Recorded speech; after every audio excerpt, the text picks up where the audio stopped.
ഹരി ഓം. എല്ലാ സജ്ജനങ്ങൾക്കും സസ്നേഹ പ്രണാമം. കൃഷ്ണമന്ദി നയിക്കുന്ന ലളിത സഹസ്രനാമ പഠന ക്ലാസ് നയിക്കുന്നത് നമ്മളുടെ പ്രിയങ്കരനായിട്ടുള്ള ശ്രീ ശ്രീനിവാസൻ പന്തലിങ്കലാണ്. ക്ലാസ് നയിക്കുന്നതിന് മാഷിനെ സ്നേഹാദരപൂർവ്വം സ്വാഗതം ചെയ്യുന്നു. ഹരി ഓം മാഷെ. ഹരി ഓം. എല്ലാവർക്കും നമസ്കാരം.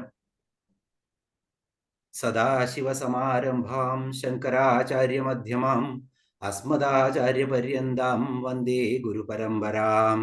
ഗജാനനം ഭൂതഗണാതിസേവിതം കപിത്തജംഭൂബലസാരഭക്ഷിതം ഉമാസുതം ശോകവിനാശകാരണം നമാമി വിഘ്നേശ്വരപാദപങ്കജം. ഗുരുർബ്രഹ്മ ഗുരുർവിഷ്ണുർഗുരുർദേവോ മഹേശ്വര ഗുരു സാക്ഷാത് പരബ്രഹ്മ തസ്മൈ ശ്രീ ഗുരുവേ നമഃ. ഓം വെള്ളപ്പളുങ്കു നിറമൊത്ത വിദഗ്ധരൂപി കള്ളം കളഞ്ഞു കമലത്തിൽ എഴുന്ന ശക്തി വെള്ളത്തിലെ തിരകൾ തള്ളി വരും കണക്കെന്നുള്ളത്തിൽ വന്നു വിളയാടുക സരസ്വതി നീ. ഓം ശ്രീമാത്രേ നമഃ. ഓം.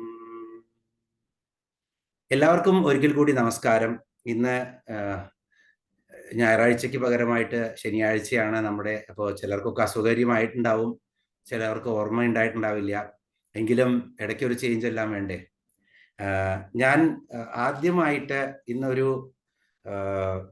സത്സംഗത്തിന്റെ 3 ഘടകങ്ങളെ പറ്റിയിട്ടൊന്ന് സൂചിപ്പിക്കാൻ ആഗ്രഹിക്കുന്നു. ഒരു സത്സംഗം ഒരു ത്രിപുടിയാണ്. നമ്മൾ ഇടയ്ക്കിടയ്ക്ക് ലളിതാ സഹസ്രനാമത്തില് പല സ്ഥലങ്ങളിലും ഉപയോഗിക്കുന്ന ഒരു വാക്കാണ് ഈ ത്രിപുടി. അപ്പോ ഇവിടെ ഒരു വക്താവ് വേണം, അതുപോലെ തന്നെ ശ്രോതാക്കൾ വേണം, അതുപോലെ ഒരു പൃച്ഛകൻ വേണം. അപ്പോൾ വക്താവും ശ്രോതാവും എല്ലാവർക്കും മനസ്സിലായി കാണും. പക്ഷെ പൃച്ഛകൻ ആരാണ് എന്നുള്ളത് ഒരുപക്ഷെ പലർക്കും മനസ്സിലായി കാണില്ല. പൃച്ഛകൻ എന്ന് പറഞ്ഞാൽ പറയൂ എന്ന് ആവശ്യപ്പെട്ടിട്ട് ഈ വക്താവിനെ കൊണ്ട് പറയിപ്പിക്കുന്ന ആ ഘടകത്തിനെയാണ് പൃച്ഛകൻ എന്ന് പറയുന്നത്. ഈ പൃച്ഛകൻ നല്ലൊരു ശ്രോതാവും കൂടി ആവുക, ഒരു വക്താവും കൂടി ആവുക, അത് ഉത്തമ പൃച്ഛകനാണ്. ആ പൃച്ഛകന്റെ ജ്ഞാനം തന്നെ വളരെ കൂടുതലാണ്. അതുപോലെ തന്നെ അദ്ദേഹം വക്താവുമാണ്. അപ്പൊ പലയിടത്തും സംഘാടകര് പൃച്ഛകനായിട്ട് ചിലപ്പോൾ അവർക്ക് അതിന് പറ്റിയില്ല എന്ന് വരും, അല്ലെങ്കിൽ അവർക്ക് അതിന് താല്പര്യം കുറവായി എന്ന് വരും, എന്നാലും അവർ സംഘടിപ്പിക്കും. പക്ഷെ ഇവിടെ നമുക്ക് പരമേശ്വരൻ തിരുമേനിയെ പൃച്ഛകൻ എന്ന് വിളിക്കാമോ എന്നൊന്നും എനിക്കറിയില്ല, ക്ഷമ ചോദിക്കുന്നു ഞാൻ. പക്ഷേ ഈ ഒരു സത്സംഗത്തിന്റെ വക്താവും അതുപോലെ തന്നെ ശ്രോതാവും പൃച്ഛകനുമായിട്ട് അദ്ദേഹം നിൽക്കുന്നിടത്തോളം കാലം നമ്മൾക്ക് ദേവി കൃപ ഉണ്ടാവും എന്നതിന് യാതൊരു സംശയവുമില്ല. അപ്പൊ ഇവിടെ ഒരു വക്താവിന് വേണ്ട ഗുണഗണങ്ങളൊക്കെ ശാസ്ത്രം പറയുന്നുണ്ട്. അപ്പൊ അതിന്റെ ഒരു 7 അയലത്ത് പോലും വക്താവ്, പ്രഭാഷകനല്ല, വക്താവ് അടുത്തെത്താൻ പോലും എനിക്ക് യാതൊരു കഴിവുമില്ല. വളരെ ഗംഭീരമായിട്ട് പറയുന്നുണ്ട്, ശാസ്ത്രജ്ഞാനം ഉണ്ടായിരിക്കണം, അതൊന്നും നമുക്കില്ല. പാപചിന്ത അരുത്, കഴിയുന്നത്ര നമ്മളൊക്കെ ഒഴിവാക്കുന്ന ഒരു കാര്യമാണ് പാപചിന്ത അരുത് എന്നുള്ളത്. പിന്നെ ഒന്നും കാമിച്ചിട്ട് ഇത് ചെയ്യരുത്. ഈ എന്താണോ ചെയ്യുന്നത് ആ ചെയ്യുന്നതിന് എനിക്ക് എന്തെങ്കിലും ലാഭം വേണം എന്നുള്ള ഒരു ആഗ്രഹം പാടില്ല വക്താവിന്. അപ്പൊ അത് നമുക്ക് ഒഴിവാക്കാവുന്നേ ഉള്ളൂ. പിന്നെ ശാന്തിയുള്ള ഒരു മനസ്സ് വേണം എന്നുള്ളതിൽ മനസ്സിന് ഉടമയായിരിക്കണം. എന്നാലാണ് ഒരു വക്താവ്, ഇത്രയും മിനിമം ക്വാളിറ്റി ഉണ്ടെങ്കിലാണ് ആ വക്താവിന് കാര്യം പറയാനുള്ള ഒരു ക്വാളിറ്റി ഉള്ളൂ എന്നാണ് പറയുന്നത്. അപ്പൊ നമ്മളൊക്കെ ശ്രമിക്കുകയാണ് അങ്ങനെ ഒരു വക്താവ് ആവാൻ പറ്റുമോ എന്നുള്ള ദേവി കൃപയാല്. ഇനി ശ്രോതാവിനെ പറ്റിയിട്ട് എന്താ പറയുന്നത്? വളരെ കൃത്യമായിട്ട് ശ്രോതാ ശുശ്രൂഷുഹു എന്നാണ് പറയുന്നത്. ശ്രോതാ ശുശ്രൂഷുഹു. അപ്പൊ കേൾക്കുന്നവര് ശുശ്രൂഷിക്കുക എന്ന് പറഞ്ഞാൽ രോഗമായി കിടക്കുന്ന ഒരാളെ ശുശ്രൂഷിക്കുക എന്നുള്ളതല്ല ഇവിടുത്തെ അർത്ഥം. ശുശ്രൂഷുഹു എന്ന് പറഞ്ഞു കഴിഞ്ഞാൽ കേൾക്കാനുള്ള അതിയായ ആഗ്രഹമുള്ള ഒരാൾ. അതാണ് ഇവിടെ ശുശ്രൂഷുഹു എന്നുകൊണ്ട് ഉദ്ദേശിക്കുന്നത്. അപ്പോ ആത്മജ്ഞാനം നേടാനുള്ള ആ വഴി കണ്ടെത്താൻ വളരെ ത്വരയുള്ള ആളാണ്. ചിലപ്പോൾ അവർ ഒരു പ്രാവശ്യം കേട്ടാൽ മതി. വളരെ നല്ല വക്താക്കളാണെങ്കിൽ ഒരൊറ്റ പ്രാവശ്യം, നമ്മൾ ഭാഗവതത്തിന്റെ എന്താ പറയാ, ആദ്യത്തിലൊക്കെ നമ്മൾ കാണുന്നുണ്ട്, ഒരൊറ്റ പ്രാവശ്യം ഭാഗവതം കേട്ടിട്ട് മോക്ഷപ്രാപ്തി ഉള്ളവരുണ്ട്. അതേസമയത്ത് എത്രയോ പ്രാവശ്യം കേട്ടിട്ടും മോക്ഷം പോയിട്ട് അതിന്റെ വഴി പോലും ആത്മജ്ഞാനത്തിന്റെ വരാത്ത ആളുകളെ പറ്റിയിട്ടും നമ്മൾ കേൾക്കുന്നുണ്ട്. അപ്പൊ ഇവിടെയൊക്കെ എന്താണ് സൂചിപ്പിക്കുന്നത്? വീണ്ടും വീണ്ടും കേൾക്കുന്നത് മോശമാണെന്നല്ല, ആ ഒരു എന്താ പറയുക, ആ ഒരു ചതുരായി, അത് കേൾക്കാനുള്ള ഒരു ആകർഷണം, അതുപോലെ തന്നെ അത് കേൾക്കാനുള്ള ഒരു സന്മനസ്, ഇതൊക്കെ ഉണ്ടെങ്കിൽ കുറേ പ്രാവശ്യം കേൾക്കുമ്പോഴും അത് നമ്മളെ നന്മയുടെ വഴിയിലോട്ട് നയിക്കും എന്നുള്ളതിന് സംശയമില്ല. അപ്പോൾ ശ്രോതാക്കള് എപ്പോഴും നല്ലത് സത്സംഗങ്ങൾ കേൾക്കാനുള്ള അതീവ ആഗ്രഹമുള്ളതായിരിക്കണം. അവര് എവിടെ അതിനുള്ള ഒരു സാഹചര്യം കിട്ടിയാലും അത് ചെയ്യാൻ വേണ്ടിയിട്ട് അവർ തങ്ങളുടെ ആ സമയം വിനിയോഗിക്കും, പൂർണ്ണ ശ്രദ്ധയോട് കൂടിയിട്ട് എന്നുള്ളതാണ്. അപ്പൊ നമ്മൾക്ക് അതുപോലത്തെ ശ്രോതാക്കളെ കിട്ടിയിട്ടുണ്ട് എവിടെ എന്നുള്ളതാണ് ഒരുപക്ഷെ ഈ സത്സംഗത്തിന്റെ ഏറ്റവും വലിയ നല്ല ഗുണം. അപ്പൊ ഇവിടെ എനിക്ക് പറയാനുള്ളത്, ഒരു പ്രാവശ്യം ഗോപികമാർ ഓടക്കുഴലിനെ കണ്ടിട്ട് അവർക്ക് വളരെയധികം എന്താ അത്ഭുതം തോന്നി ഇത്രേ. കാരണം കൃഷ്ണൻ കയ്യിന്ന് വെക്കുന്നതേ ഇല്ല ഓടക്കുഴല്. അപ്പോ ഒരു പ്രാവശ്യം ഓടക്കുഴലിന്റെ അടുത്ത് പോയിട്ട് ഗോപികമാര് ചോദിച്ചു അത്രേ, ഓടക്കുഴലെ നിനക്ക് എന്താ ഇത്രയും പ്രത്യേകത ഉള്ളത്? നിന്നെ കയ്യിന്നേ വെക്കുന്നില്ലല്ലോ, കൃഷ്ണന്റെ ശ്വാസോച്ഛ്വാസങ്ങൾ കൂടെ നിന്നിലൂടെ ഒഴുകിയിട്ട് സംഗീതമായി മാറുന്നു, എന്താണ് നിനക്ക് ഇത്ര ഉള്ളതെന്ന് ചോദിച്ചു അത്രേ. അപ്പൊ ഓടക്കുഴൽ പറഞ്ഞു അത്രേ, ഞാൻ ഹോളോ ആണെന്ന്. എന്ന് വെച്ച് കഴിഞ്ഞാൽ ഒന്നും അകത്തൊന്നും നിറച്ചു വെച്ചിട്ടില്ല. മനസ്സ് നിറച്ച് ചിന്തകളുള്ള ഗോപികമാര് ഒരുപക്ഷെ ഉണ്ടല്ലോ, ഹോളോനെസ് ഇസ് ടുവേർഡ്സ് ഹോളിനെസ് എന്നാണ് പറയുന്നത് അത്രേ. അപ്പോ നമ്മൾ ഹോളോ ആവണം, എപ്പോഴും നിറഞ്ഞ് തിങ്ങി ഇങ്ങനെ എന്താ പറയുക, നിറഞ്ഞിരിക്കരുത്. അതിനു പകരം നമ്മൾ ഹോളോ ആയി മാറണം. ദൈവത്തിനെ അല്ലെങ്കിൽ ആത്മജ്ഞാനം നേടാനുള്ള ആ പാത നമ്മൾ അന്വേഷിക്കുമ്പോൾ നമുക്ക് വേണ്ടത് ഈ ഹോളോനെസ് ആണ്. അപ്പോ ഹോളോ ആയി കഴിഞ്ഞാൽ നമുക്ക് ഹോളിനെസ് ശരിക്കും ഓട്ടോമാറ്റിക്കലി വരും. അപ്പൊ നമ്മളുടെയൊക്കെ ഒരു വിചാരം ഈ സത്സംഗത്തിലൂടെ എവിടേക്ക് വേണമെന്നുള്ളതാണ്. ഒരു ചെറിയ എപ്പോഴും നമ്മൾ രാമകൃഷ്ണ പരമഹംസരെയും സ്വാമി വിവേകാനന്ദനെയും ഒക്കെ ഒന്ന് ഓർക്കാറുണ്ട്. രാമകൃഷ്ണ പരമഹംസര് സ്വാമി വിവേകാനന്ദനെ ആദ്യമായി കണ്ട ആ രംഗം അദ്ദേഹം വിവരിക്കുന്നുണ്ട്. അത് രണ്ടുപേരും വിവരിക്കുന്നുണ്ട്, സ്വാമി വിവേകാനന്ദനും വിവരിക്കുന്നുണ്ട്, രാമകൃഷ്ണ പരമഹംസരും. അപ്പോ നേരത്തെ നമ്മൾ പറഞ്ഞ വ്യാപാരിയുടെ വീട്ടില്, രാമചന്ദ്ര ദത്ത എന്നുള്ള വ്യാപാരിയുടെ വീട്ടിൽ വെച്ചിട്ടാണ് ആദ്യമായിട്ട് ഒരു സത്സംഗത്തില് രാമകൃഷ്ണ പരമഹംസര് ബാലനായിട്ടുള്ള സ്വാമി വിവേകാനന്ദനെ കാണുന്നത്. അന്ന് സ്വാമി വിവേകാനന്ദൻ കീർത്തനം ആലപിച്ചു അത്രേ. അപ്പൊ സ്വാമി വിവേകാനന്ദന് ധാരാളം സംശയമുണ്ടായിരുന്നു. ദൈവമുണ്ടോ? ആരെങ്കിലും ദൈവത്തിനെ കണ്ടിട്ടുണ്ടോ? ദൈവം ഉണ്ടെങ്കിൽ എന്തുകൊണ്ടാണ് ഭൂമിയിൽ ഇങ്ങനെ പല ആപത്തും സംഭവിക്കുന്നത്? ഇങ്ങനെ ദൈവത്തിന്റെ കളിയാണ്. പാവങ്ങളും അതുപോലെ തന്നെ ധനികരും ദരിദ്രരും അംഗവൈകല്യമുള്ള കുട്ടികളെ ഇങ്ങനെ ജനിക്കുന്ന പല ചിന്തകളും ഉണ്ടായിരുന്നു. നമ്മളൊരു ഹിന്ദി പദ്യം പഠിച്ചത് എനിക്കിപ്പോ ഓർമ്മ വരുന്നു. അമ്മയോട് കുട്ടി ചോദിക്കുകയാണ് ഇത് ആരാണെന്ന്, സ്വാമി വിവേകാനന്ദന്റെ ഫോട്ടോ കണ്ടിട്ട്. അപ്പൊ അമ്മ പറഞ്ഞു കൊടുക്കുന്നതാണ്, ബേട്ടാ യഹ് തോ സ്വാമി ജി ഹേ നാം വിവേകാനന്ദ്, ഗ്രഹൺ കിയാ സന്യാസ് ഇനോനെ था शिक्षित परिवार, तेज बुद्धि थी സുന്ദർ തൻ थी ദക്ഷത അപാർ. അപ്പോ തേജ് ബുദ്ധിയായിരുന്നു. അപ്പൊ എന്നാലോ കിന്തു തർക്കബുദ്ധി സെ കിന്തു ഹോ ഗയി ഈശ്വർ ശ്രദ്ധ ക്ഷീൺ. തർക്കബുദ്ധിയായിരുന്നു, എപ്പോഴും തർക്കിങ്ങുമായിരുന്നു. അതുകൊണ്ട് ഈശ്വരനോടുള്ള ശ്രദ്ധ കുറവായിരുന്നു അത്ര കുട്ടിക്കാലത്ത്. ആർക്ക്? സ്വാമി വിവേകാനന്ദന്. അങ്ങനെ ഈ സ്വാമി വിവേകാനന്ദനെ കണ്ടതും ആ തേജസ് ആർക്ക് മനസ്സിലായി? ശ്രീരാമകൃഷ്ണ പരമഹംസർക്ക്. അദ്ദേഹം സ്വാമി വിവേകാനന്ദനെ കവിളിൽ ഒന്ന് തലോടിയിട്ട് പറഞ്ഞത്രേ, കുഞ്ഞെ നീ എപ്പോഴാണ് ആശ്രമത്തിലേക്ക് വരിക എന്ന്. കുറച്ചു കാലം കഴിഞ്ഞപ്പോ അധികം വൈകാതെ ഈ അന്വേഷിച്ചിട്ട് ഇദ്ദേഹം ദക്ഷിണേശ്വരിലെ ആശ്രമത്തിലേക്ക് എത്തിച്ചേരുകയാണ്. അങ്ങനെ പെട്ടെന്ന് കൂട്ടിയിട്ട് ആ കളിഘട്ടിന്റെ ഉള്ളിലത്തെ കളി മന്ദിരത്തിന്റെ ഉള്ളിലുള്ള ഒരു അകത്തെ അറയിലേക്ക് കൊണ്ടുപോവാണ് ശ്രീരാമകൃഷ്ണ പരമഹംസര്. എന്നിട്ട് ആരതി ഒഴിയാണത്ര ചെയ്യുന്നത്. അപ്പോ ആരതി ഒഴിയുമ്പോ എന്താണ് പ്രാർത്ഥിക്കുന്നത്? നാരായണ നാരായണ എന്ന് വിളിച്ചിട്ടാണ് ആരതി ഒഴിയണമെന്ന്. അപ്പോ ഇദ്ദേഹത്തിന് തോന്നിയത്രേ, ശുദ്ധ വട്ടാണ് ഈ ബ്രാഹ്മണന്. കാരണം ഞാൻ നരേന്ദ്രനാഥ് ദത്തയാണ്, അല്ലാതെ ഞാൻ നാരായണനൊന്നും അല്ലാന്ന് വീണ്ടും വീണ്ടും പറഞ്ഞപ്പോ ഇദ്ദേഹം എന്താ അത്ര പറയണത്? നാരായണ എന്ന് വിളിക്കും, അതിന്റെ കൂടെ തന്നെ മഠയാ മിണ്ടാണ്ടിരിക്കും എന്ന് പറയുന്നു. അപ്പോ മഠയനും ആണ് നാരായണനുമാണ്. അപ്പൊ നമ്മളൊക്കെ മഠയന്മാരാണ്, നമ്മുടെ ഉള്ളിൽ നാരായണനും ഉണ്ട്.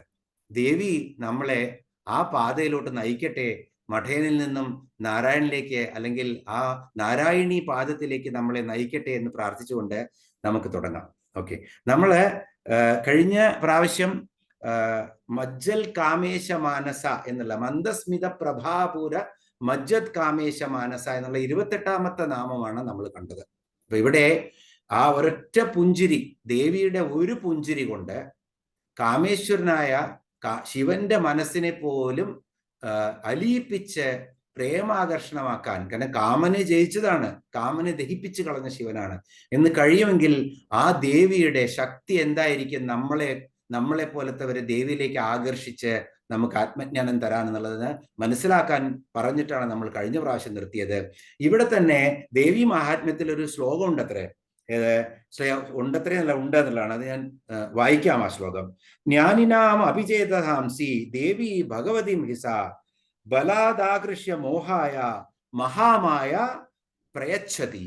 ഈ ശ്ലോകം ഇതുപോലെ തന്നെയാണ്.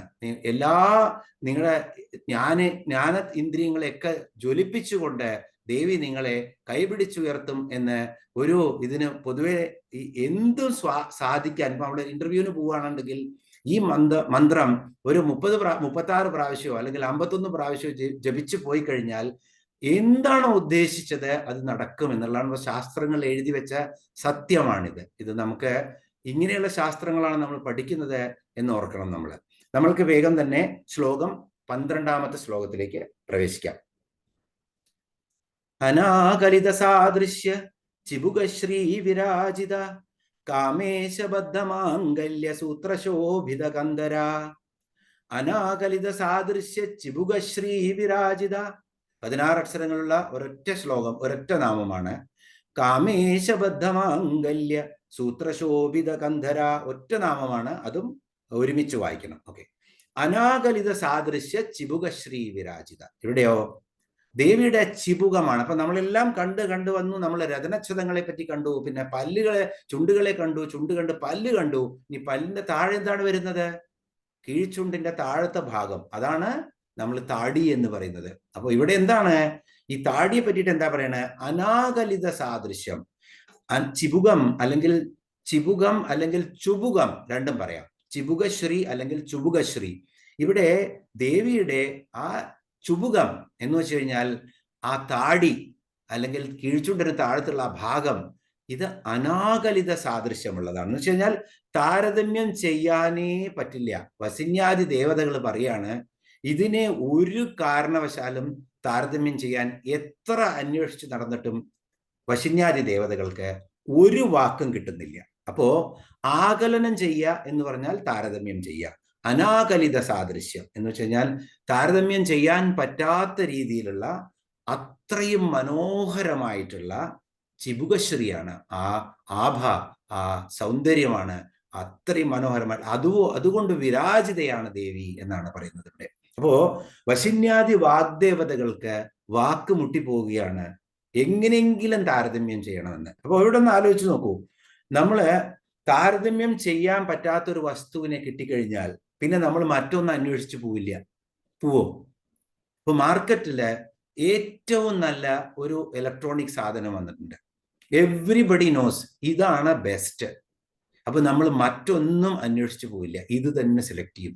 ഇവിടെ ദേവി വശിന്യാദി ദേവതകൾ നമുക്ക് കാണിച്ചു തരികയാണ്, ഈ ദേവി തന്നെയാണ്, ഈ ദേവിയുടെ മുഖകമലം തന്നെയാണ്, ഈ ദേവിയുടെ ചിബുകശ്രീ തന്നെയാണ്, ഈ ദേവി മുഴുവൻ തന്നെയാണ്. നമ്മൾക്ക് മറ്റൊന്നിനെയും ആവശ്യമില്ല, ഈ ദേവി തന്നെ ശരണാഗതനാവൂ എന്നുള്ള ഒരു സൂചന കൂടിയാണ് ഈ നാമത്തിലൂടെ തരുന്നത്. ഇവിടെ സൗന്ദര്യലഹരിയിലും ആ കരാഗ്രേണ സൃഷ്ടം എന്നുള്ള ആ കവിതയില് ഗംഭീരമായിട്ട് ഇത് പറയുന്നുണ്ട് ശങ്കരാചാര്യരും.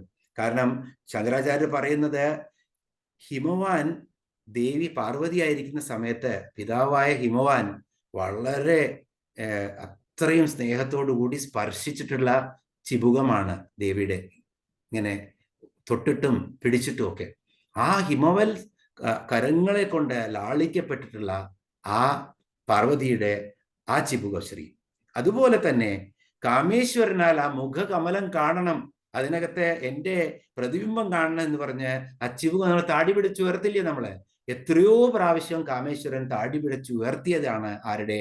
ദേവിയുടെ ഈ ചിബുകത്തെ. അപ്പോ ഈ ഒരു ചിബുകം എങ്ങനത്താണ്? ഇതിനെ ശങ്കരാചാര്യർ പറയുന്നത് ഒരു വാൽക്കണ്ണാടി പോലെയാണ് പറയുന്നത്. വാൽക്കണ്ണാടി ദേവിയുടെ മുഖമാണെങ്കിൽ അതിനകത്ത് ആ പിടിയാണ് ഈ താടി. അതിനെ ഇത്രയും ആ ശ്രീയായിട്ടുള്ള സാധനത്തെ ഞാൻ എന്തുകൊണ്ട് ഉപമിക്കണം? എനിക്ക് വാക്കുകളില്ല എന്നാണ് ശങ്കരാചാര്യർ പോലും പറയുന്നത് ഈ സൗന്ദര്യലഹരിയില്. അപ്പോൾ ഈ ശ്ലോകങ്ങൾക്കൊക്കെ വളരെ മനോഹരമായിട്ട് ശങ്കരാചാര്യരെ ഉപമിച്ച് എഴുതിയിട്ടുണ്ട്. പക്ഷെ ഇവിടെ വശിന്യാദി ദേവതകൾക്ക് പറ്റാത്ത കാര്യം മനുഷ്യനായി ജനിച്ച ശങ്കരാചാര്യരെ, ശിവൻ സാക്ഷാൽ ശിവൻ തന്നെയാണെങ്കിലും അദ്ദേഹത്തിനും പറ്റിയില്ലാണെന്ന് ഇവിടെ പറയുന്നത്.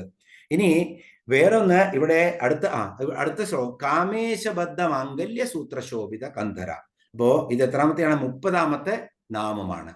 കാമേശബദ്ധ മാംഗല്യ സൂത്രശോഭിത കന്ധര.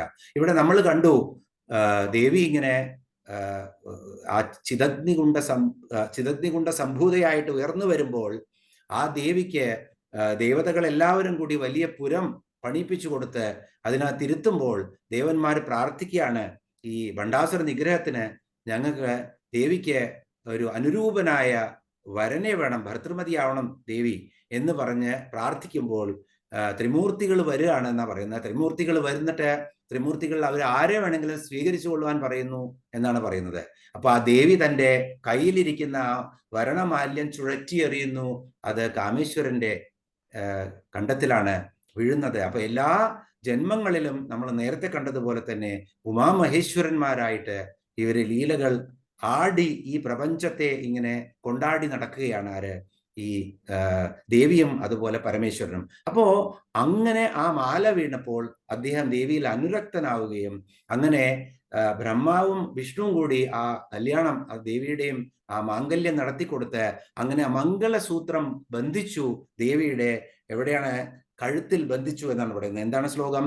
കാമേശബദ്ധ മാംഗല്യ സൂത്രശോഭിത കന്ധര. കന്ധരം എന്ന് പറഞ്ഞാൽ കഴുത്ത്. കം എന്ന് പറഞ്ഞു കഴിഞ്ഞാൽ ശരിക്കും ശിരസ് എന്നാണ് അത്ര അർത്ഥം. അപ്പൊ കം എന്ന് പറഞ്ഞാൽ അതിനെ കന്ധരം, ശിരസിനെ ധരിക്കുന്നത്, അതെന്താണ്? കഴുത്ത്. അങ്ങനെയാണ് കന്ധരം എന്നുള്ള വാക്കിനെ നമ്മൾ വിഘടിപ്പിക്കുമ്പോൾ നമുക്ക് കിട്ടുന്നത്. അങ്ങനെ കാമേശനാൽ ബന്ധിക്കപ്പെട്ടിട്ടുള്ള ആ മാംഗല്യ സൂത്രം കൊണ്ട് ശോഭിക്കുന്നവളായ ദേവി, ആ ദേവിക്ക് നമസ്കാരം.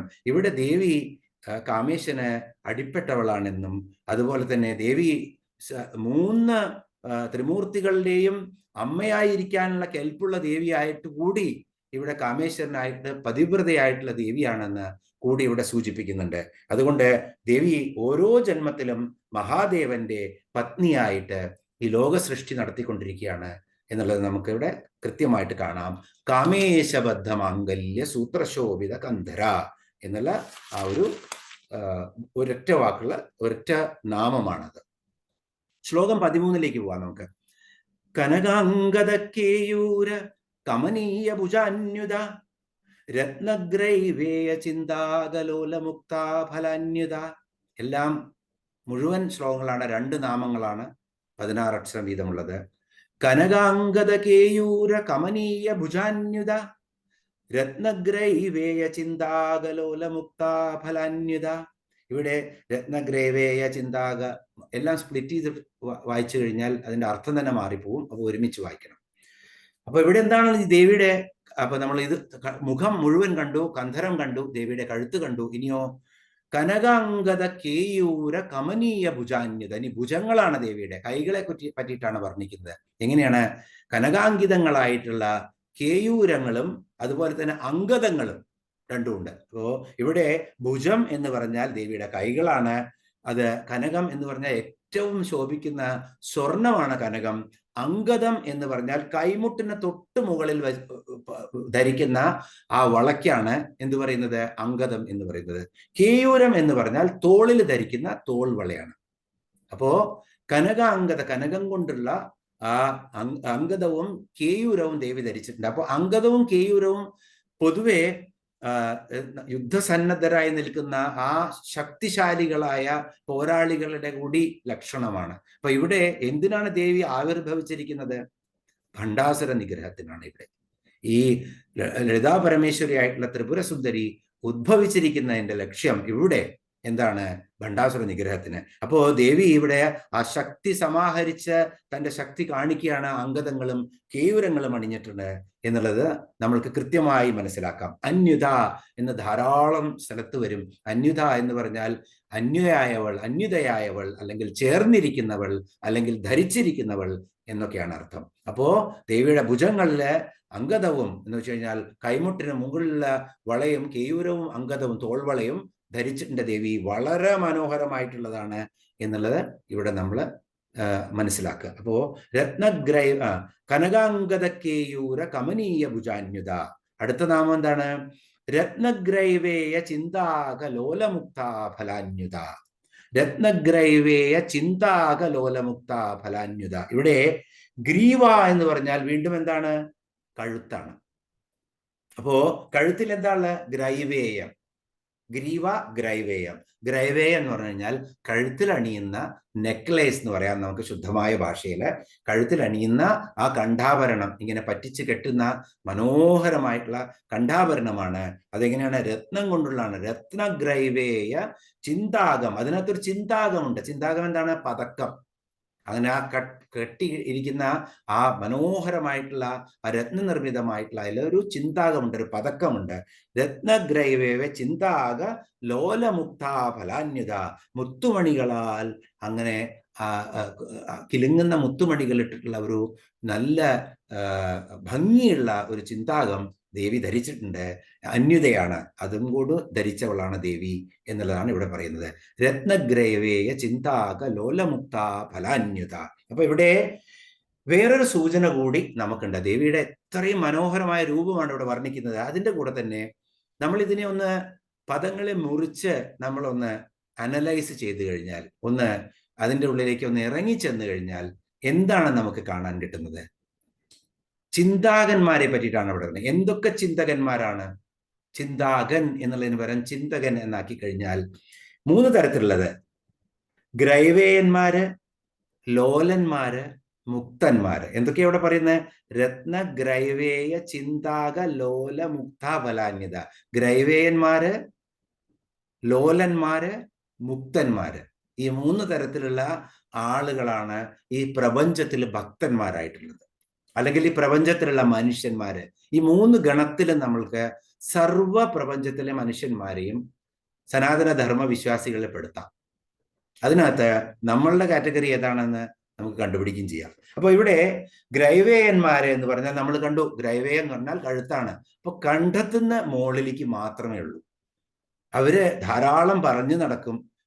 സ്വാമിയെ ശരണമയ്യപ്പ എന്ന് പറയും. കുറെ അവിടെ എല്ലാവരും അതിനെപ്പറ്റി പറയും. കുറച്ചിപ്പുറത്ത് തിരിഞ്ഞു കഴിഞ്ഞാൽ അവർ പഴനി ആണ്ടവനെ എന്ന് പറഞ്ഞിട്ട് പഴനി, അത് ഒരാൾ ശരിയാണോ ഒരാൾ തെറ്റാണോ എന്നല്ല, അവർക്ക് സ്വാമി അയ്യപ്പനെ പറ്റിയിട്ടും അറിയില്ല കൂടുതൽ, അല്ലെങ്കിൽ അറിയണമെന്ന് ആഗ്രഹമില്ല. അതുപോലെ തന്നെ ദേവിയെ പറ്റിയിട്ടും അറിയണമെന്ന് ആഗ്രഹമില്ല. എല്ലായിടത്തും അവര് ഖണ്ഡത്തിന് മുകളിലാണ് പറയുന്നത്. മുഴുവൻ വെറും വിടുവാക്കുകൾ മാത്രമാണ്. അങ്ങനത്തെ ഭക്തന്മാരാണ്, അല്ലെങ്കിൽ ഭക്തൻ എന്ന് നടിക്കുന്നവരാണ് ഗ്രൈവേയന്മാര്, ഗ്രൈവേയ ചിന്തകന്മാര്. ധാരാളം ഈ ഗ്രൈവേയ ചിന്തകന്മാരെ നമുക്ക് കാണാൻ കിട്ടും. ഇനിയോ രണ്ടാമത്തതാണ് ലോലന്മാര്. ലോലമുക്ത എന്നാണ് പറയുന്നത്. ലോലന്മാര് എങ്ങനത്തെ ആളുകളാണ്? ലോലന്മാര് ലോല ഹൃദയന്മാര് തന്നെയാണ്. അപ്പോ അവര് വളരെയധികം വിശ്വസിക്കും. അയ്യപ്പനെയാണ് പ്രാർത്ഥിച്ചു കഴിഞ്ഞാൽ എൻ്റെ വിഷമങ്ങളൊക്കെ മാറും. നല്ല ആത്മാർത്ഥതയോടുകൂടി പ്രാർത്ഥിക്കും. കുറച്ചു കാലം കഴിഞ്ഞിട്ട് അവിടെ കഴിയുമ്പോൾ അയ്യോ ഇതൊന്നും ശരിയാവുന്നില്ലല്ലോ, എന്നാ നമുക്ക് ഇനി ദേവിയെ പ്രാർത്ഥിക്കാം എന്ന് പറഞ്ഞ് ദേവിയുടെ അടുത്ത് കുറേ കാലം ദേവിയെ ആരാധിച്ചുകൊണ്ടിരിക്കും. പക്ഷെ ആത്മാർത്ഥമായിട്ട് തന്നെ ആരാധിക്കും. അപ്പോൾ അവര് ഇങ്ങനെ മാറിക്കൊണ്ടിരിക്കും. അവരുടെ മനസ്സ് ചഞ്ചലമാണ്. ഇതെല്ലാം ഒന്നാണ് എന്നുള്ള ആ അദ്വൈത ചിന്തയിലേക്ക് അവർ ഇറങ്ങിച്ചെല്ലാതെ ഇങ്ങനെ ആഗ്രഹം മാത്രം മനസ്സിൽ വെച്ചിട്ട് എല്ലാവരുടെ അടുത്തും പോയിട്ട് അവര് ആത്മാർത്ഥമായി പ്രാർത്ഥിക്കും. അപ്പോൾ മോസ്റ്റ് ഓഫ് ദ ഡിവോട്ടീസ് എന്ന് നമ്മൾ പറയും. നമ്മളെ പോലത്തെ പല ഭക്തന്മാരും ഈ വർഗത്തിലാണ്, ലോലന്മാരാണ്. ഇനി മൂന്നാമത്തെ വർഗത്തിലുള്ള ചിന്തകന്മാരെങ്ങനത്തതാണ്? മുക്തന്മാരാണ്. അവര് ജീവൻ മുക്തന്മാരാവണം എന്നുള്ള ദൃഢനിശ്ചയം എടുത്തിട്ട് ആത്മജ്ഞാനം തന്നെ വേണമെന്ന് കരുത് നിഷ്കാമ ഭക്തിയോടുകൂടി, ഒന്നും ആഗ്രഹിക്കാതെ ദേവിയുടെയോ അല്ലെങ്കിൽ ഭഗവാന്റെയോ അല്ലെങ്കിൽ അയ്യപ്പന്റെയോ സുബ്രഹ്മണ്യന്റെയോ ആരാണെങ്കിലും അവരുടെയൊക്കെ ആ നിഷ്കാമ ഭക്തിയോടുകൂടി അവരെ പ്രാർത്ഥിക്കുന്നവരും മനസ്സിൽ കൊണ്ടു നടക്കുന്നവരാണ്. അപ്പോ ഈ 3 പേർക്കും ലോല ഫലാന്യതയാണ് ദേവി. ദേവി എന്താണ് ചെയ്യുന്നത്? ഇവർക്കൊക്കെ ഫലം കൊടുക്കുന്നവളാണ് ദേവി. അപ്പോ ലോലന്മാരാണെങ്കിലും പേടിക്കണ്ട, മുക്തന്മാരാണെങ്കിലും പേടിക്കണ്ട, അതുപോലെ തന്നെ ഗ്രൈവേയന്മാരാണെങ്കിലും പേടിക്കണ്ട. ദേവി എല്ലാവരെയും കാത്തുരക്ഷിക്കും. അതുകൊണ്ട് യാതൊരു പേടിയും കൂടാതെ ദേവിയുടെ ചരണങ്ങളെ ചരണങ്ങളിൽ സമർപ്പിച്ചുകൊള്ളൂ എന്നാണ് ഇവിടെ ഈ ശ്ലോകത്തിന്റെ മറ്റൊരു അർത്ഥം. അപ്പോൾ ഇത് ചൊല്ലുമ്പോൾ നമുക്ക് ഓർമ്മ വരണം, എനിക്ക് ഗ്രൈവേയനിൽ നിന്നും ലോലനിലേക്കും, ലോനിൽ നിന്നും ലോനിലാണെങ്കിൽ മുക്തനിലേക്കും ഉള്ള ആ പ്രയാണത്തിൽ ദേവി എന്നെ കടാക്ഷിക്കണേ എന്നുള്ള ആ പ്രാർത്ഥന നമ്മൾക്ക് എപ്പോഴും വേണം. രത്നഗ്രൈവേയ ചിന്താക ലോലമുക്ത ഫലാന്യത. ശരിക്ക് അതിൻ്റെ പദാർത്ഥം പറയുകയാണെങ്കിൽ ദേവി ഇങ്ങനെ ഒരു നല്ല നെക്ലസ് അണിഞ്ഞിട്ടുണ്ട്, അതിമനോഹരമായ രത്നങ്ങൾ പതിച്ചിട്ടുള്ള ഒരു മുത്തുമണികളുള്ള ഒരു പതക്കവും അതിനകത്തുണ്ട്. അത് അണിഞ്ഞ ദേവിക്ക് നമസ്കാരം എന്നുള്ളതാണ്. നമുക്ക് 14-ാമത്തെ ശ്ലോകം നോക്കാം. കാമേശ്വര പ്രേമരത്ന മണിപ്രതിപണസ്തനി നാഭ്യാലവാള്യലോമാളി ലതാപലകുജദ്വയി. രണ്ടും വീണ്ടും ഓരോ നാമങ്ങളാണ് രണ്ടും. കാമേശ്വര പ്രേമരത്ന മണിപ്രതിപണസ്തനി നാഭ്യാളവാളരോമാളി ലതാപലകുജദ്വയി. രണ്ടും മുറിക്കാതെ വായിക്കണം. 33-ാമത്തെയും 34-ാമത്തെയും നാമങ്ങളാണ്. ഇവിടെ നോക്കാം നമുക്ക്. ഇപ്പൊ നമ്മൾ പറഞ്ഞു സർവശാസ്ത്രങ്ങളുടെയും സംഗ്രഹമാണ് ഈ ലളിതാ സഹസ്രനാമം. ഇവിടെ നമുക്ക് ഇനി കാണുന്ന 4 ശ്ലോകങ്ങളില് നമുക്ക് കാമസൂത്രത്തിൽ നിന്നുള്ള പല ഒളിപ്പിച്ചു വെച്ച സന്ദേശങ്ങളും കിട്ടും. അപ്പൊ ഇവിടെ അർത്ഥം ഇതല്ല, നമ്മൾ പറയുന്ന ശ്ലോകങ്ങളുടെ അന്തരാർത്ഥങ്ങളും നമ്മൾ കാണും. പക്ഷേ സൗന്ദര്യ ലഹരിയില് ആചാര്യ ഭഗവാൻ പോലും നമ്മളോട് പറഞ്ഞിട്ടുണ്ട്, ദേവിയുടെ ആകാര സൗഷ്ഠവത്തെയും ആ ദേഹഭംഗിയെയും വർണ്ണിച്ചിട്ടുണ്ട്. ഒരിക്കലും ഒരു സ്ത്രീയെ ദർശിക്കാത്ത ശങ്കരാചാര്യർ പോലും. അപ്പോ ഇതെല്ലാം നമ്മുടെ മനസ്സിന്റെ ആ എന്താ പറയാ, ഒരു 2 തലങ്ങളാണ് മനസ്സിന് വേണ്ടത്. അപ്പൊ ഇന്നത്തെ യുവതലമുറയ്ക്ക് എങ്ങനെ അവരുടെ ഈ എന്ത് കണ്ടാലും ഒരു കാമേച്ഛയോട് കൂടിയിട്ടുള്ള, സംസ്കൃതത്തിലെ കാമം എന്ന് പറഞ്ഞാൽ ആഗ്രഹം എന്നേ അർത്ഥമുള്ളൂ, പക്ഷെ മലയാളത്തിലെ കാമമാവുമ്പോൾ അതിൻ്റെ ഭാഷ വ്യത്യസ്തമായി മാറും. അപ്പോൾ ഇങ്ങനെയുള്ള ഒരു നെഗറ്റീവ് സൈഡ് ഒരു സ്ത്രീയെ കാണുമ്പോൾ അമ്മയാണ് എന്നുള്ള, അല്ലെങ്കിൽ ദേവിയാണ് എന്നുള്ള ആ രൂപം പ്രതിഷ്ഠിക്കാനുള്ള ഒരു ദ്വയാർത്ഥം കൂടിയാണ് ഇവിടെ. ഈ സ്ത്രീ തന്നെയാണ് അമ്മ, ഈ സ്ത്രീ തന്നെയാണ് സരസ്വതി, ഈ സ്ത്രീ തന്നെയാണ് സഹോദരി, ഈ സ്ത്രീ തന്നെയാണ് ജഗദീശ്വരിയായ ദേവി. അതുകൊണ്ട് ആ ദേവി ഏത് സ്ത്രീയെ കാണുമ്പോഴും നിങ്ങൾക്ക് ആ റെസ്പെക്ട്, ആ ബഹുമാനം മനസ്സിൽ വരണം എന്ന് കാണിക്കാൻ കൂടിയിട്ടാണ് ഈ ശ്ലോകങ്ങൾ ഇവിടെ ഉള്ളത്. അപ്പോ ഈ ശ്ലോകങ്ങളെ കുറിച്ച് നമുക്ക് കാണാം. ഇത് വളരെ മനോഹരമായിട്ടുള്ള ഒരുപാട് സിമിലികളും ഉപമയും ഉൽപ്രേക്ഷയും ഒക്കെ ഇവിടെ കിട്ടും. അപ്പോ കാമേശ്വര പ്രേമരത്ന മണിപ്രതിപണസ്തനി, ഇവിടെ ദേവിയുടെ സ്ഥലങ്ങളെ കുറിച്ചിട്ട് പറയുന്നത് എന്താണ്? കാമേശ്വര പ്രേമരത്ന മണിപ്രതിപണസ്തനി. കാമേശ്വരനായ ശിവൻ ദേവിക്ക് തൻ്റെ പ്രേമമാകുന്ന രത്നം കൊടുത്തു. ആ കാമനെ ദഹിപ്പിച്ച കാമേശ്വരൻ പോലും ദേവിക്ക് പ്രേമമാകുന്ന തൻ്റെ ആ രത്നം കൊടുത്തു എന്നാണ് പറയുന്നത്. അത് കൊടുത്തപ്പോൾ ദേവി എന്താ ചെയ്തത്? പ്രതിപണമായിട്ട്, പ്രതിപണം എന്ന് പറഞ്ഞാൽ അതിന് പ്രതിഫലമായിട്ട് ദേവി തൻ്റെ 2 സ്തനദ്വയങ്ങളെ കാമേശ്വരന് സമർപ്പിച്ചു. പതിവ്രതയായിട്ടുള്ള പത്നിയാണ് ദേവി. അപ്പോ ഇവിടെ ക്രീഡാർത്ഥമല്ല, ഇത് ദേവിയുടെ സമർപ്പണ മനോഭാവമാണ് ഇവിടെ കാണിക്കുന്നത്. കാമേശ്വര പ്രേമരത്ന മണിപ്രതിപണസ്തനി. ഈ കാമേശ്വരന് ദേവി തന്നെ അപ്പോ ഭക്തൻ ഒരു കാര്യം ദേവിക്ക് വേണ്ടിയിട്ട് ഒരു നാമം ജപിച്ചു കഴിഞ്ഞാൽ ദേവി അതിന്റെ ഇരട്ടി കൊടുക്കും ഭക്തന്. കാരണം ശിവന് ദേവി തൻ്റെ ശരീരം തന്നെ, തൻ്റെ സനദ്വയങ്ങളെ തന്നെ സമർപ്പിച്ചു എന്ന് വെച്ച് കഴിഞ്ഞാൽ ദേവിയുടെ ശരീരം തന്നെയാണ് ഈ ബ്രഹ്മാണ്ടം. ഇത് മുഴുവൻ നമുക്കും സ്വായത്തമാണ് ഭക്തന് എന്നുള്ള ഒരു കാര്യമാണ് ഇവിടെ സൂചിപ്പിക്കുന്നത്. അപ്പോ ഇവിടെ ദേവിയുടെ പാതിവൃത്യത്തിന്റെ സമർപ്പണം കൂടിയാണ് ഇവിടെ. പിന്നെ ഇവിടെ ഒരുപക്ഷെ നമ്മൾ കാമശാസ്ത്രം എഴുതിയത് വാത്സ്യായന മുനി എന്നാണ് പറയുന്നത്. അപ്പോൾ എവിടെയും ആ കാമശാസ്ത്രം എന്ന് പറഞ്ഞാൽ ഒരുപക്ഷെ അതിനകത്ത് മുഴുവൻ എഴുതി വെച്ചിരിക്കുന്നത് കാമത്തെ പറ്റിയിട്ടായിരിക്കും, എന്നാലും അതിലും ഒരു ശാസ്ത്രം ഒളിപ്പിച്ചു വെച്ചിട്ടുണ്ട്. കാരണം നമ്മുടെ ഈ ദേവി സങ്കല്പം തന്നെ ഇപ്പോ ലളിതാ പരമേശ്വരി ആയിട്ടുള്ള ആ സദ്ഗുണങ്ങൾ വിളനിലമായി നിൽക്കുന്ന ദേവി മുതൽ ഭദ്രകാളി വരെ, ചുടല ഭദ്രകാളി വരെയുള്ള ആ ഒരു റേഞ്ച് ഓഫ് ഗോഡസസ്, എത്ര എത്ര രൂപങ്ങളും എത്ര അവതാരങ്ങളാണ് നോക്കൂ. അതുപോലെ തന്നെ പല വ്യത്യസ്ത രൂപത്തില് ദേവി വ്യത്യസ്ത തരത്തിൽ അവതരിച്ചിട്ടുണ്ട്. അപ്പോ ഇവിടെ ശരിക്കും വാത്സ്യായന മുനി സ്ത്രീകളെ തന്നെ മൂന്നോ നാലോ തരത്തില് 4 തരത്തില് വിഭജിച്ചിട്ടുണ്ട്. അതുപോലെ തന്നെ ഇവിടെ ദേവിയും നമ്മുടെ ഇവിടെ പത്മിനി എന്ന് പറയുന്ന രൂപത്തിലുള്ള ദേവിയാണ് നമ്മൾ ആരാധിക്കുന്ന ഈ ലളിതാ പരമേശ്വരി. അപ്പോ ഏത് സമയത്ത് ആരാധിക്കണം അവരെ എന്നുകൂടി എഴുതി വെച്ചിട്ടുണ്ട്. അതുപോലെ തന്നെ ഈ വാരാഹി, ഭദ്രകാളി ഇവരെയൊക്കെ രാത്രി അർദ്ധരാത്രിക്ക് ശേഷമാണ് ആരാധിച്ച് തൃപ്തിപ്പെടുത്തുന്നത്. അപ്പൊ നമ്മള് സദ്ഗുണങ്ങളോട് കൂടി 2 തരത്തിലുള്ള മനുഷ്യ ജന്മമാണ് നമുക്ക് കിട്ടുന്നത്.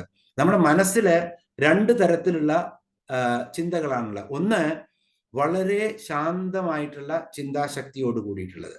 അപ്പോ അവർക്ക് പൊതുവെ പ്രേമഭാവമായിരിക്കും. നമ്മളതിനെ ഇംഗ്ലീഷിൽ പറയാച്ചാൽ ലെസ്റ്റ് എന്ന് പറയാം. ലെസ്റ്റ് എന്ന് പറഞ്ഞു കഴിഞ്ഞാൽ വെറും ശരീരത്തോടുള്ള ആസക്തിയല്ല, അവർക്കൊരു പ്രേമഭാവത്തോട് കൂടിയിട്ടാണ് എല്ലാറ്റിനെയും അവർ സമീപിക്കുന്നത്. മറ്റൊരു കൂട്ടര് എപ്പോഴും ഒരു ഫെറോഷ്യസ്, അപ്പോൾ നമുക്ക് പറയാം ഒരു ഡെത്ത് എന്ന് പറഞ്ഞു കഴിഞ്ഞാൽ ഒരു മരണത്തെ ഭീതിയുള്ള ആളുകള്, അതുപോലെ തന്നെ ക്രോധമുള്ള ആളുകള്. അപ്പൊ ഇങ്ങനെ 2ആയി തിരിക്കാം. ഒന്ന് സൗമ്യമായിട്ട് ആരാധിക്കുന്നവരും, ഒന്ന് വളരെ ഫെറോഷ്യസ് ആയിട്ടുള്ള രൂപത്തിൽ ആരാധിക്കുന്നത്. അവരുടെ മനസ്ഥിതി കാരണമാണ് അങ്ങനെ. അപ്പോൾ നമുക്കുള്ള ദേവീ ദേവതാ സങ്കല്പങ്ങൾ മുഴുവൻ ഇങ്ങനെയാണ്. ഈ 33 കോടി ദേവതകളും എന്തിനാണെന്ന് ചോദിച്ചു കഴിഞ്ഞാൽ അതിന്റെ കാര്യമേ ഇങ്ങനെയാണ്. കാരണം ഒരേ ആളുകൾ, ഇപ്പൊ ഭാരതം തന്നെ എടുക്കൂ, ഇപ്പൊ നമ്മൾ മലയാളികള് ഇഡ്ഡലിയും ദോശയും ഉപ്പുമാവും കഴിക്കുന്നു. അതേ സമയത്ത് മറ്റൊരു സ്ഥലത്ത് പോയി കഴിഞ്ഞാൽ അത് പറഞ്ഞാൽ ചോറും കറിയും കഴിക്കുന്നു. മറ്റൊരു സ്ഥലത്ത് റൊട്ടിയും കിച്ചടിയായിരിക്കും. വേറെ സ്ഥലത്ത് പോയി കഴിഞ്ഞാൽ അവർക്ക് പിന്നെ വേറെ എന്തെങ്കിലും തരത്തിലുള്ള ഭക്ഷണമാണ്. ഇനി പാശ്ചാത്യ ദേശങ്ങളിൽ പോയി കഴിഞ്ഞാൽ വേറൊരു ഭക്ഷണമാണ്. എല്ലാവർക്കും ഒരേ കാര്യമേ ഉള്ളൂ, വിശപ്പ് കോമൺ ആണ്. എന്തിനാണ് ഭക്ഷണം കഴിക്കണേ? വിശപ്പടങ്ങാൻ. അപ്പൊ നമുക്കൊക്കെ ഈ ഒരേ ഒരു ദൈവസങ്കല്പം മതിയെങ്കിൽ, പ്രപഞ്ചം നിറഞ്ഞു നിൽക്കുന്നത് ഒന്നാണെന്ന് സനാതനധർമ്മം പറയുന്നുണ്ട്. അപ്പോ ഈ ഒരു ശക്തി മാത്രം മതി അതിനെ ഒരു രൂപത്തിൽ ആരാധിക്കുകയാണെങ്കിൽ നമ്മുടെ വിശപ്പ് പോലെയാണ്. ഓരോ ആളുകൾക്കും ഓരോ തരത്തിലുള്ള ഭാഷയും ദേശവും അതുപോലെ തന്നെ ആഗ്രഹങ്ങളും അതുപോലെ തന്നെ സ്വഭാവവുമാണ്. അതിനൊക്കെ പരിപൂർത്തി വരുത്താൻ വേണ്ടി പല രൂപങ്ങളിലാണ് ദേവീ ദേവതകള് ഇവിടെ ഈ ആവിർഭവിച്ചു വന്നിരിക്കുന്നത്, അവരുടെ മനസ്സിലേക്ക് ആവിർഭവിച്ചിരിക്കുന്നത്. അതുകൊണ്ടാണ് നമുക്ക് 33 കോടി ദേവകളുടെ ആവശ്യം. അപ്പോ ഈ ഏകദൈവ വിശ്വാസം മാത്രമാണ് ശരി എന്ന് പറഞ്ഞാൽ അത് ഒരിക്കലും അംഗീകരിച്ചു കൊടുക്കാൻ പറ്റില്ല. നമ്മളുടെ എല്ലാം ശാസ്ത്രങ്ങളാണ്. നമ്മൾ താമ്പൂല ചർവണത്തിലും ശാസ്ത്രമുണ്ടെന്ന് പറഞ്ഞു, കാമശാസ്ത്രത്തിലും ശാസ്ത്രമുണ്ടെന്ന് പറഞ്ഞു. അതുപോലെ തന്നെയാണ് ഇവിടെ ഈ 33 കോടി ദേവകൾ നമ്മൾക്ക് ആരാധിക്കാൻ തന്നിരിക്കുന്നത്.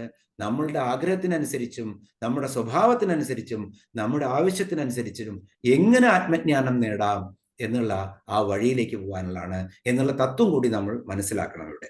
അപ്പോ കാമേശ്വര പ്രേമരത്ന മണിപ്രതി പണസ്തനി. ഇനിയോ നാഭ്യാളവാല രോമാളി ലതാപല കുചദ്വൈ. ദേവിയുടെ ശരീരവർണ്ണന ഇപ്പോ അങ്ങനെ കേശാദിപാദമാണ്, ഇത് പാദത്തിലേക്ക് പോവാണ്. ഇനി എന്താണ്? നാഭ്യാല, ദേവിയുടെ നാഭിയെ കുറിച്ചാണ് ഇവിടെ വർണ്ണിക്കുന്നത്. നാഭ്യാളവാല രോമാളി ലതാപല കുചദ്വൈ. ഇവിടെയോ അപ്പോ വശിന്യാദി ദേവതകളെ ഇങ്ങനെ വർണ്ണിക്കാൻ ശ്രമിക്കുകയാണ്. എങ്ങനെ? ഈ നാഭിയാകുന്ന ആലവാലം എന്ന് പറഞ്ഞാൽ നാഭി ഒരു കുഴിയായിട്ട് സങ്കല്പിക്കുന്നു. അപ്പൊ ആലവാലം എന്ന് പറഞ്ഞു കഴിഞ്ഞാൽ എന്താണ്? ഒരു തടമാണ്. ഈ നാഭി ഒരു ആലവാലമാണ്, ഒരു തടമാണ്. അപ്പൊ നമുക്കൊക്കെ അറിയാം, അമരയൊക്കെ വലിയ തടമുണ്ടാക്കും. ഒരു മുള അമര മതി പടർന്ന് പന്തലിക്കാൻ. അപ്പൊ ഒരു വള്ളിയാണ് അതിന് പോവുള്ളൂ. അപ്പൊ ഈ നാഭിയാകുന്ന ഈ ആലവാലം, ഈ തടത്തിൽ നിന്നും എങ്ങനെയാണ്? നാഭ്യാലവാല രോമാളി.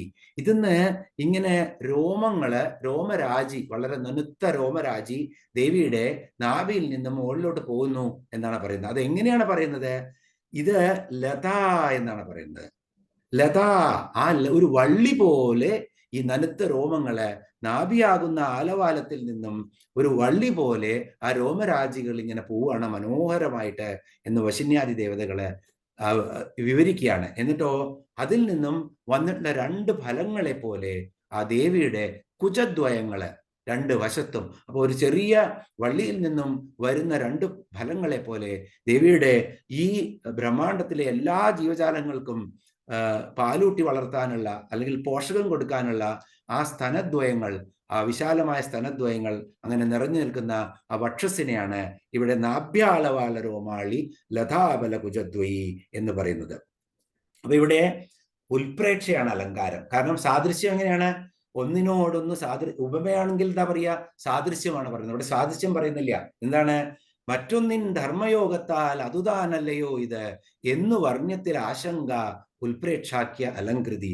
ഇവിടെ തോന്നുകയാണ് ഈ രോമരാജികൾ കണ്ട് ഇത് ഒരു ഫലം ആലവാലത്തിൽ നിന്നുള്ള നാഭിയാകുന്ന കുഴിയിൽ നിന്നുള്ള ഒരു വള്ളിയാണോ, ആ വള്ളിയിലുള്ള രണ്ട് വലിയ ഫലങ്ങളാണോ എന്നുള്ള രീതിയിൽ ഇവർക്ക് സംശയം തോന്നുകയാണ് ഈ വശന്യാദി ദേവതകൾക്ക്.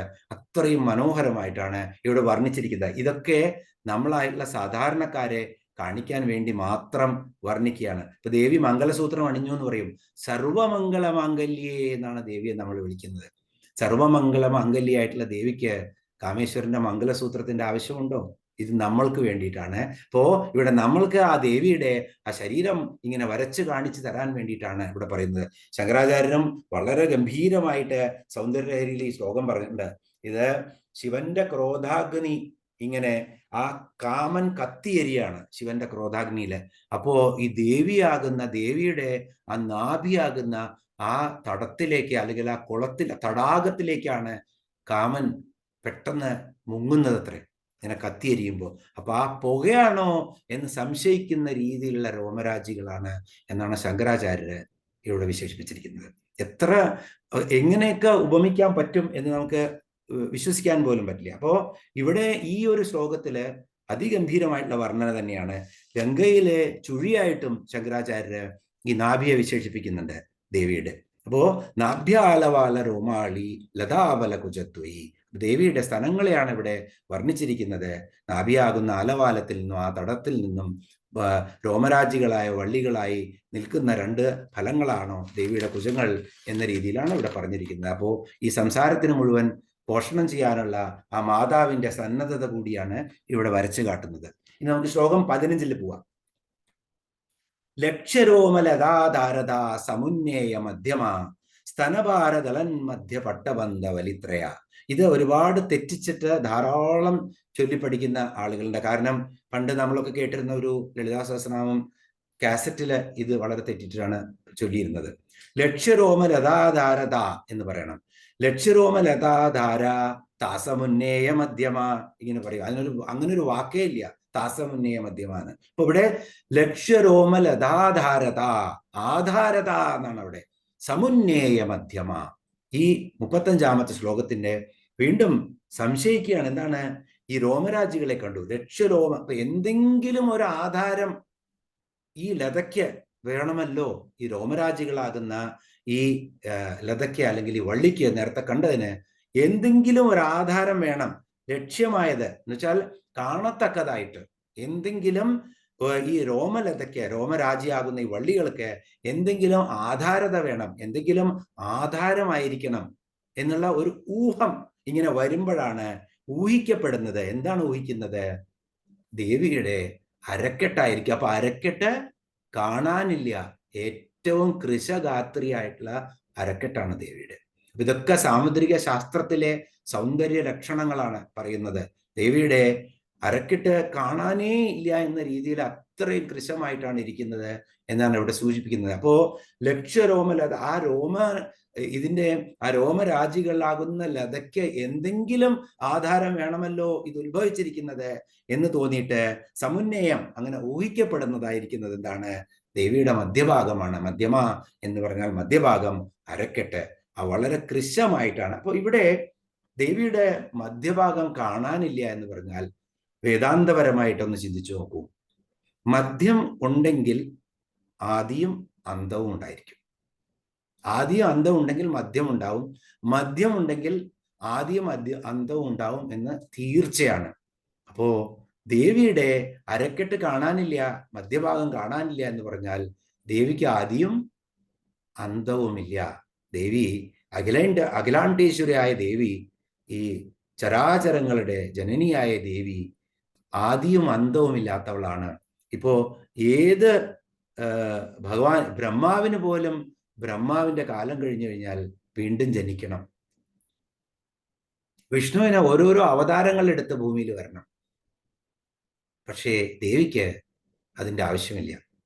ദേവി എന്നും നിറഞ്ഞു നിൽക്കുകയാണ്, ആദിയും അന്തവുമില്ലാതെ ഓരോ രൂപങ്ങളിലായിട്ട്.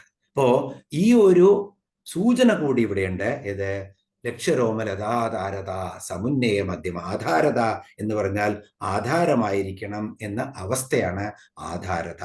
അപ്പൊ അത് ചൊല്ലുമ്പോ ലക്ഷ്യരോമലതാധാരത സമുന്നയ മധ്യമ. അപ്പോ അങ്ങനെയുള്ള ഒരു മധ്യമം, വളരെ കൃശമായിരിക്കുന്ന മധ്യമമാണ്, കാണാൻ പറ്റാത്ത മധ്യമമാണ് ദേവിയുടെ എന്ന് ആ സൗന്ദര്യത്തിനെ വിശേഷിപ്പിക്കുകയാണ്. ഇനിയോ സ്തനവാരദലൻ മധ്യപട്ടബന്ധ വലിത്രയ. അപ്പൊ നമ്മൾ കണ്ടു ദേവിയുടെ പ്രപഞ്ച സ്വരൂപിണിയായ ദേവിയുടെ കുജദ്വയങ്ങള് വളരെ ഭാരമുള്ളതാണ്. അപ്പൊ ആ ഭാരമുള്ളത് കൊണ്ട് എന്താണ് ദേവിക്ക് പറ്റുന്നത്?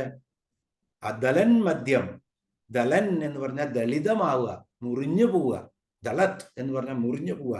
ഇത് മുറിഞ്ഞു പോകുമോ എന്ന് സംശയിക്കാവുന്ന മധ്യഭാഗമാണ്, അരക്കെട്ടാണ് ദേവിയുടെ. അപ്പോ സ്തനഭാരങ്ങളെ കൊണ്ട് ഈ ചെറിയ വള്ളിയില് നിൽക്കുമോ ഇത്രയും ചെറിയ അരക്കെട്ട് എന്ന് പേടിച്ച് നമുക്ക് തോന്നും, സംശയിക്കുന്ന ആ സ്തനഭാര ദളൻ മധ്യ, അതിനെ പിടിച്ചു നിർത്താൻ വേണ്ടിയിട്ട് എന്താണുള്ളത്? പട്ടബന്ധ വലിത്രയ. വീണ്ടും സൗന്ദര്യ ലക്ഷണമാണ് പട്ടബന്ധ വലിത്രയ. പട്ടബന്ധം എന്ന് പറഞ്ഞാൽ കനകപ്പട്ടട കെട്ടിയതുപോലെ, നമ്മൾ ബെൽറ്റ് കെട്ടിയതുപോലെ അല്ലെങ്കിൽ ഓഢ്യാണം കെട്ടിയതുപോലെ 3 വലിത്രയങ്ങളുണ്ട്. ഇപ്പോ സൗന്ദര്യശാസ്ത്രത്തില് സുന്ദരഗാത്രികളായ മെലിഞ്ഞ സ്ത്രീകൾക്ക് വയറിന് 3 മടക്കുകൾ ഉണ്ടാവത്രേ. അപ്പൊ അതാണ് ഇവിടെ സൂചിപ്പിക്കുന്നത്. ആ സൗന്ദര്യശാസ്ത്രത്തിൽ ദേവിക്ക് അങ്ങനെ ഈ സ്തനത്തിന്റെ ഭാരം കൊണ്ട് ഒടിഞ്ഞു പോവോ ദേവി ഇങ്ങനെ ഒന്ന് കുനിഞ്ഞുകൊണ്ടാണ് എന്ന് ആ കുനിഞ്ഞ ദേവിയുടെ ആ ശരീരത്തെ പിടിച്ചു നിർത്താൻ പറ്റിയിട്ട് വേണ്ടിയിട്ട് ഉള്ള ഒരു കെട്ടാണോ എന്ന രീതിയിൽ 3 വലിത്രയങ്ങളുണ്ട്. ആ വലിത്രയം എന്ന് പറഞ്ഞാൽ തന്നെ അതിനെ ശങ്കരാചാര്യർ വീണ്ടും അവിടെ ശ്ലോകങ്ങളുണ്ട്. സൗന്ദര്യലഹരി എപ്പോഴെങ്കിലും പഠിക്കാൻ പറ്റിക്കഴിഞ്ഞാൽ നമുക്ക് അതൊക്കെ വിശദീകരിക്കാം. അപ്പോ ഈ ഉദരഭാഗത്തുള്ള 3 വലിത്രയങ്ങള് ദേവിയുടെ ആ ശരീരത്തെ താങ്ങി നിർത്താനാണോ എന്ന് വശിന്യാദി ദേവതകള് സംശയിക്കുകയാണ്.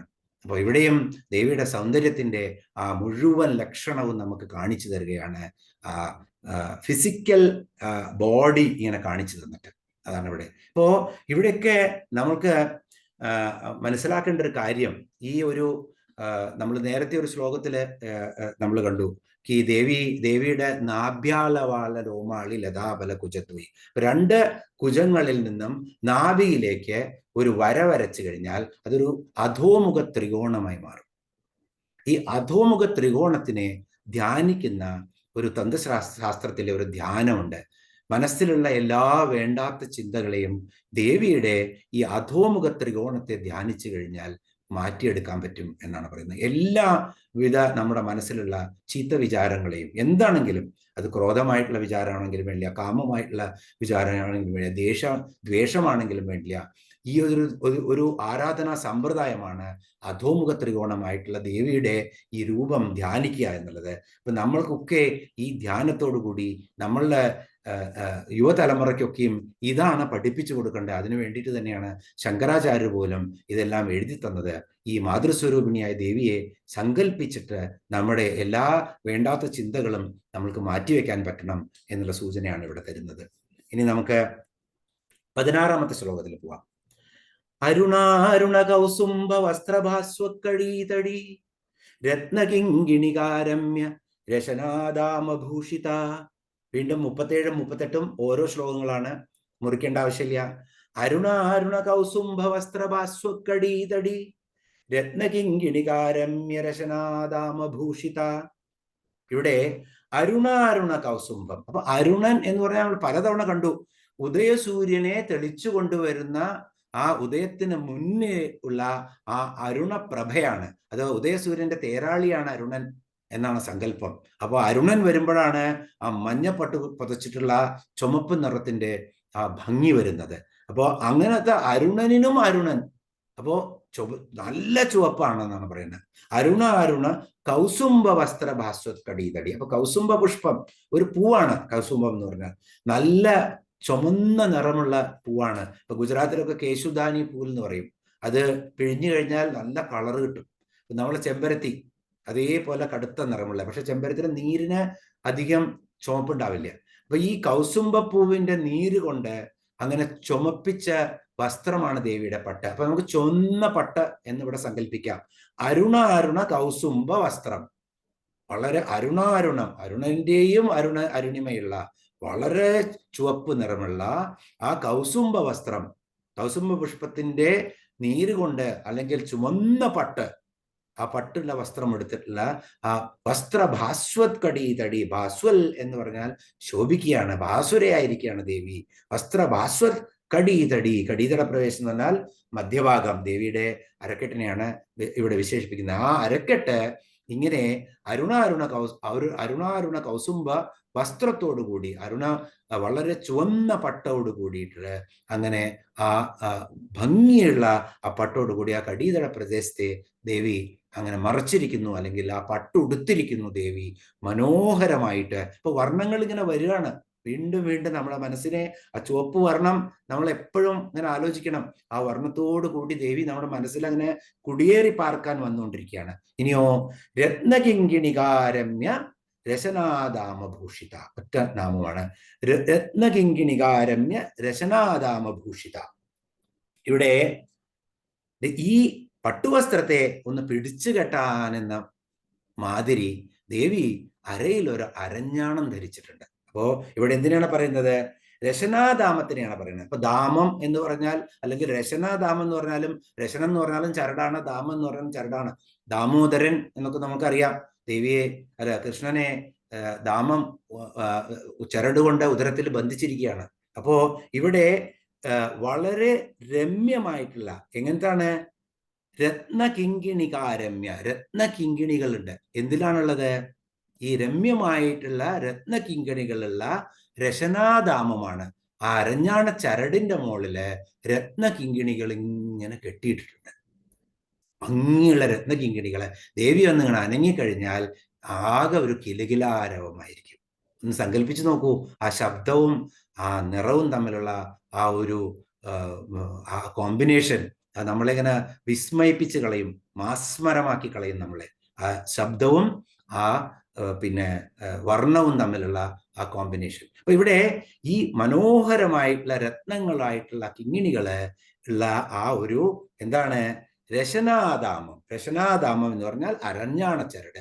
ആ അരഞ്ഞാണച്ചരട് കെട്ടിയിരിക്കുന്ന ദേവിയാണ്. അതുകൊണ്ട് ഭൂഷിതയാണ് ദേവി, ശോഭിക്കുന്നവളാണ് ദേവി എന്നാണ് ഇവിടെ പറയുന്നത്. അപ്പോ ഒന്ന് ഓർത്തു നോക്കൂ, ശബ്ദം എന്ന് പറഞ്ഞു കഴിഞ്ഞാൽ എന്താണ് ശബ്ദം? ശബ്ദത്തിൽ നിന്നാണ് ആകാശം ഉണ്ടായിരിക്കുന്നത്. ആകാശമാണ്, ആകാശത്തിൽ നിന്ന് ശബ്ദം, ശബ്ദത്തിൽ നിന്ന് ആകാശം. പഞ്ചഭൂതങ്ങളെ നമ്മൾ വർണ്ണിക്കുമ്പോൾ ആ പഞ്ചഭൂതങ്ങളിൽ നിന്ന് ശബ്ദമുണ്ടായി, ശബ്ദത്തിൽ നിന്നാണ് ഈ ബ്രഹ്മാണ്ടത്തിന്റെ ഉൽപ്പത്തി ഉണ്ടായത് എന്നാണ് അതിൻ്റെ ആ ബ്രഹ്മാണ്ടത്തിന്റെ ഉൽപ്പത്തിയെ ഇങ്ങനെ പറയുന്നത്. അപ്പോ ഈ അരക്കെട്ട് എന്ന് പറഞ്ഞു കഴിഞ്ഞാൽ പ്രജനനത്തിന്റെ സ്ഥലമാണ്. എല്ലാ ഭൂമിയുടെ മണ്ണാണെങ്കിലും അതുപോലെ തന്നെ ഈ പ്രപഞ്ചത്തിലെ മണ്ണായിട്ടുള്ള ഭൂമി ദേവിയുടെ അരക്കെട്ടാണ്. അതുപോലെ തന്നെ കാരണം എല്ലാം വൃക്ഷലതാദികൾ അതിൽ നിന്നാണ് ഉണ്ടാകുന്നത്. ഒരു സ്ത്രീയുടെ തന്നെ, അല്ലെങ്കിൽ പുരുഷന്റെ ഒക്കെ ആണെങ്കിൽ അരക്കെട്ട് എന്ന് പറഞ്ഞു കഴിഞ്ഞാൽ അത് ഉൽപ്പത്തിയുടെ കേന്ദ്രമാണ്. അവിടെ ആ ശബ്ദത്തെ ഇവിടെ കാണിച്ചു തരുന്നത് നമുക്ക് ദേവി പ്രപഞ്ചസ്വരൂപിണിയായ ദേവിയാണ് ഈ പ്രപഞ്ചത്തെ സൃഷ്ടിക്കുന്നത്, നമ്മയൊക്കെ സൃഷ്ടിക്കുന്നത് എന്നുള്ള സങ്കല്പം കൂടിയാണ്. അപ്പോ രത്നകിങ്കിണികാരമ്യ രശനാദാമ ഭൂഷിത. അപ്പോൾ ഇവിടെ ഇത് മനസ്സിലാക്കി, അത് കാരണം നമുക്കിവിടെ നിന്ന് ഒരു 3 മിനിറ്റ് നേരത്തെ നിർത്താം. അടുത്ത ശ്ലോകം വിവരിക്കാൻ തുടങ്ങിയാൽ കൂടുതൽ സമയമെടുക്കും. അപ്പൊ ഇങ്ങനെ ദേവിയുടെ ആ മനോഹരമായ കിങ്കിണിയുടെ ആ മണിനാദത്തിൽ മുഴുങ്ങിയിട്ട് ആ ചുവന്ന പട്ടെടുത്ത ദേവിയുടെ അരയില് ആ കിങ്ങിണി നിൽക്കുന്നത്, അത് കിലുങ്ങുന്ന ശബ്ദം കാതിലോർത്തുകൊണ്ട്, അത് സങ്കല്പിച്ചുകൊണ്ട് ദേവിയുടെ പാദങ്ങളിൽ എല്ലാം സമർപ്പിച്ച് ഇന്ന് നമുക്ക് ഇവിടെ സമാപിപ്പിക്കാം. ഓം സർവമംഗളമാംഗല്യേ ശിവേ സർവാർത്ഥസാധികേ ശരണ്യേ ത്രംബകേ ഗൗരീ നാരായണീ നമോസ്തുതേ.